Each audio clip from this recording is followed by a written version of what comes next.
So, of course, we're going to recap the final game of the NLCS before we preview the World Series, which is going to be interesting because a lot of fans across baseball are mad that it's the Dodgers and the Yankees in the Fall Classic, even though it could have very well been the Baltimore Orioles versus the Milwaukee Brewers if those teams spent some money. And it's crazy to me that cheap owners somehow get less flack than owners who care and actually invest into their teams that they're quoted as buying championships. So, yeah, we're going to rant about that later in the video, as well as we're going to bring up the recent comments from Clayton Kershaw calling the Astros cheaters years later. 2017 is when they were caught using cameras in the outfield. It's 2024. So we'll break that down and talk about each side. Now remember, recap is brought to you by SeatGeek. If you guys are going to any concerts, baseball games, any sporting event, be sure to use code Fuzzy to save 20 bucks off all of your tickets. And if you like playing daily fantasy sports, again, any sport that you can think of, be sure to sign up with Underdog Fantasy using my code Fuzzy. They'll match your first deposit up to $1,000. They have free promos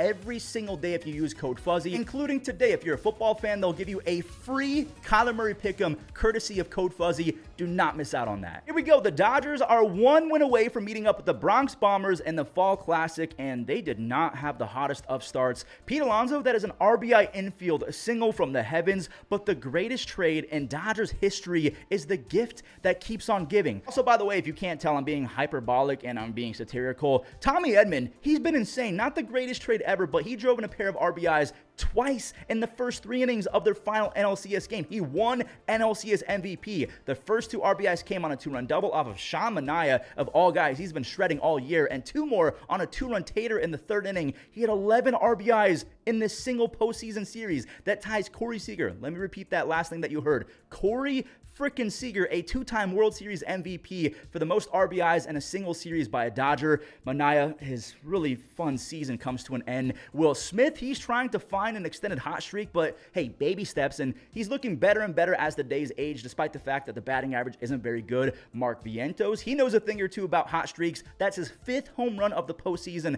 14 RBIs as well. One of the more memorable playoff stretches of the last decade or so. Jesse Winker, he's stepping up with the bases loaded, and he got jammed, so they're out of that jam. Ohtani, he actually took advantage of runners in scoring position because he's the runners in scoring position king. Listen to these stats. Dating back to his 6-for-6 game where he joined the 50-50 club on September 19th, he's 18 for his last 23. When runners, we call them ducks on a pond. When runners aren't scoring position, Mookie knocked in another. Teoscar almost had one, but Lindor, he made a Gold Glove play, and he should be in the Gold Glove race, but Major League Baseball and their Gold Glove finalist conversations are always so whack, in my opinion. Now, New York did steal a run back on an Alvarez sac fly, but Blake Treinen, Mr. Frisbee, I call him, he had back-to-back strikeouts to open up the 8th inning. He ends up striking out the side. That sinker with the slider sweeper devil thing is absolutely insane. The Dodgers popped off for 3 more runs for icing on the cake. Mookie had an RBI extra base hit for 9 RBIs in this series.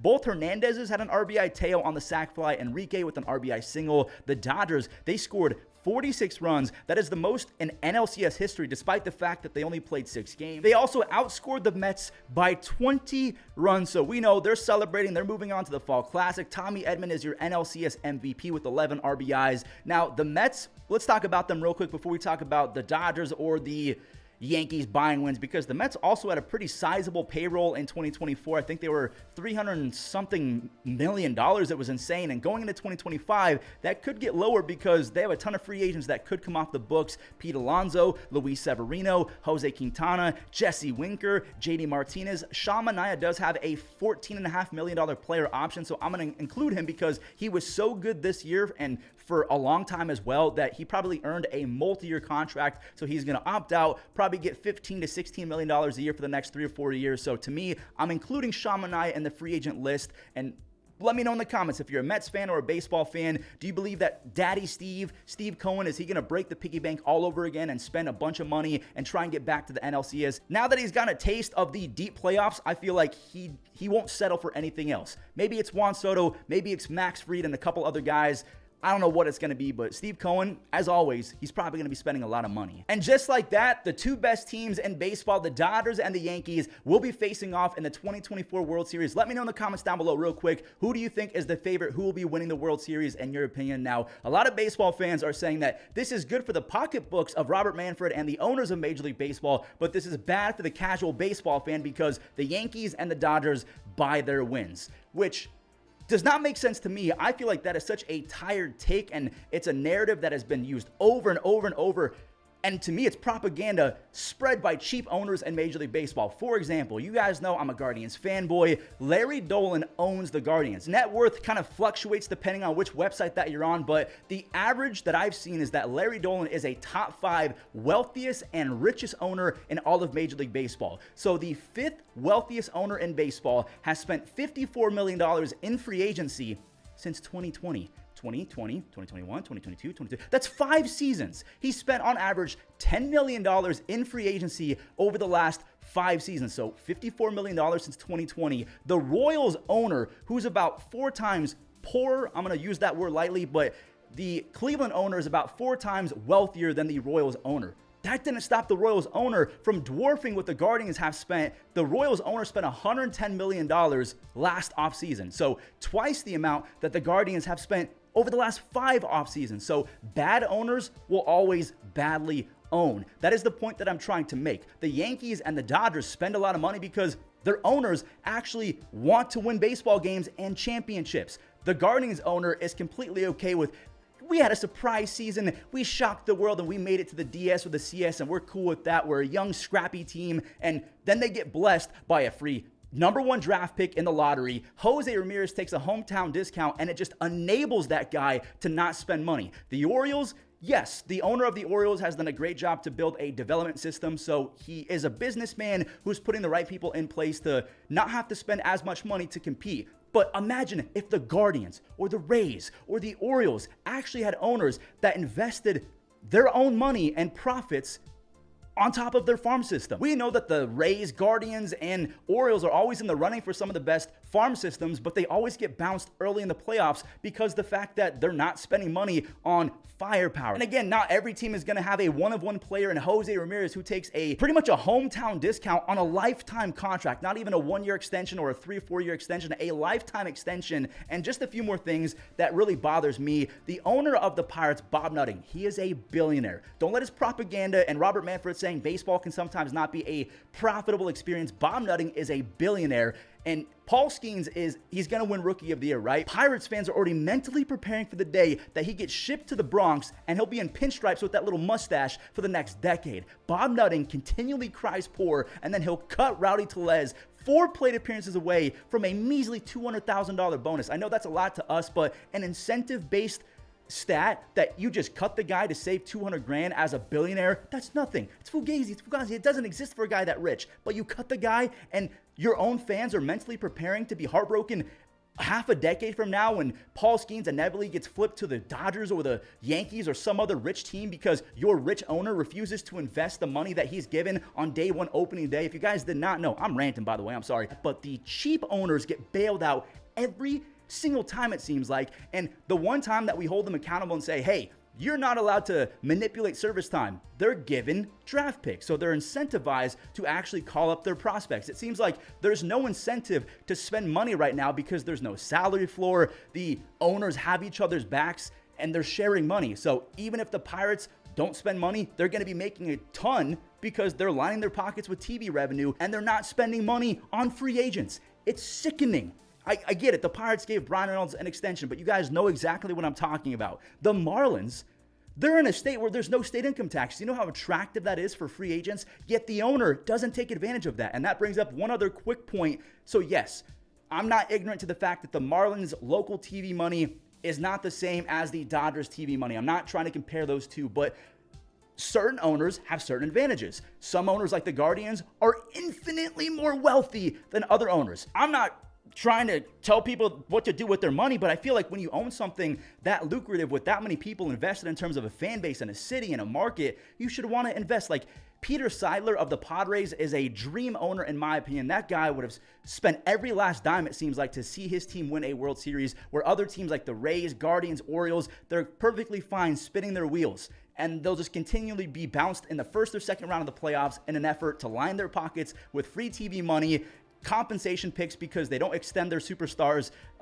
share luxury tax revenues. Like, if the Mets decided to spend $17 trillion, guess who gets a part of that? As a fee. So the Mets get feed, taxed. The A's will get a part of that. The Royals will get a part of that. The Rays will get a part of that. But guess what? The Royals actually said, we're going to spend some money. And I give them a round of applause. They went from a 100-loss team to making the playoffs. What did they do different? They spent money. I'm so sick of these teams getting bailed out by propaganda. And Robert Manfred saying baseball is not a profitable endeavor sometimes. Stop it. I mean, it's not like baseball owners are putting calls and puts on stocks and getting, shorted by GameStop or something like that. Come on now. If you invest in your team, people will watch, people will go to games, and you can stop crying poor and pretending like you're losing trillions of dollars. So yes, do the Dodgers spend money? Sure. Do the Yankees spend money? Absolutely. But let's stop pretending that the Guardians owner is not almost worth $6 billion and has spent $54 million over the past 5 seasons in free agents. On top of the fact that they got a free #1 overall draft pick, and Jose Ramirez took a team-friendly discount after they traded away Francisco Lindor, and they traded him 1 year too late, so the trade is not even very good. I'm just kind of sick of it. Keep crying about the Dodgers and Yankees spending so much more money when your team is currently owned by a billionaire who doesn't spend his money on you guys, the fans. Make it make sense. Make it make sense. Anyways, let's just go ahead and end the video with some more Dodgers talk. So Clayton Kershaw, he was recently asked about the better front-loaded lineups that he's ever faced, because the Dodgers, we know that their front 3, 5, 7 hitters are actually pretty good. The 2017 Astros were brought up. You have Altuve, Bregman. Yes, they did steal signs. Kershaw said that they cheated. Yes, they did, but they also not only stole signs, they stole Yordan Alvarez because they have a smart scouting department. Altuve has a 133 OPS plus since 2017. Bregman has a 135 OPS plus since 2017. They then beat the juggernaut Phillies with a rookie ALCS and World Series MVP. To me, I don't know why we're still talking about it. Maybe I'm just a delusional fan of baseball and I just can appreciate the stats, and I'm really into the stats, and I can see that, Altuve's been insane since then. The Astros have been insane since then. Brantley wasn't even on the team. So for me, Kershaw going into the World Series and bringing up Altuve, Bregman, and Brantley as one of the better 1 through 3s he's ever faced, but then saying it doesn't really count because they cheated, to me doesn't make sense. If you gave me Altuve, Bregman, and Brantley right now, even at their ripe ages, Brantley's not even in baseball anymore, that's still good. So yeah, we ranted a lot, so we're going to go ahead and guess the batters real quick. Wait, is that Tim Hill? Wait, this has to be Tim Hill, right? It's either Tim Hill or Ryan Weathers. So it's no one in, it's a relief pitcher who's in the NL. Is that, no, it's a relief pitcher. Who the hell is that? Is that Loop? Aaron Loop? No, it's not Aaron Loop. I think that he's still on the Angels. I'll come back to that because I don't know who that is. The batter, okay, I know this one. This one's fairly easy. I'm going to give you guys about 2 seconds. This guy went viral one time for getting hit in the backside. That is my only hint. This is Sean Murphy, the former A, who went viral. He is now a Brave. So let's go back to the pitcher because that one was easy. I'm just going to go Vesia. It is not Alex Vesia. I'm just trying to funnel it down, so that didn't really help. So they're within 2 years of 28, so they're either 26, 27, or 29 and 30, so they're kind of on the younger side. They're not in the NL West, so we have the East and the Central. The East and the Central. Hold on. Jose Alvarado. It is not Jose Alvarado. I know that for sure. It's someone in the East. Okay, someone in the East, a reliever. So, I mean, we have a few teams to go with. 4 other teams, not named the Phillies. Actually, I don't know this one, so I'm going to start typing in a bunch of names like AJ Minter. Is it AJ Minter? So it's not anyone on the Braves. I don't know who this is, guys. I'm sorry. But it's someone who is 30 years old. 3 weeks later. Is this like Nunez? What's that guy's name? Daniel Nunez? Is that? Okay, maybe it's Daniel Young. The only other guy I can think of is, or Danny Young. I'm not getting that. I'm sorry. Well, everyone, we ranted today, but I feel like I had to get that off my chest because you guys know my team got bounced by the Yankees, and it's cool that we made it another year in the tubes because we don't spend money, and it's just super frustrating to see the teams who spend money get all the flack in the world, despite the fact that we as fans are thinking maybe there should be a salary floor because of how cheap owners can be. How about we just have good owners instead of forcing them to spend their money and not reinvesting their baseball money in other ventures in life? Again, I'm not trying to pocket watch or tell people what to do, but it's very frustrating to see baseball money be funneled elsewhere.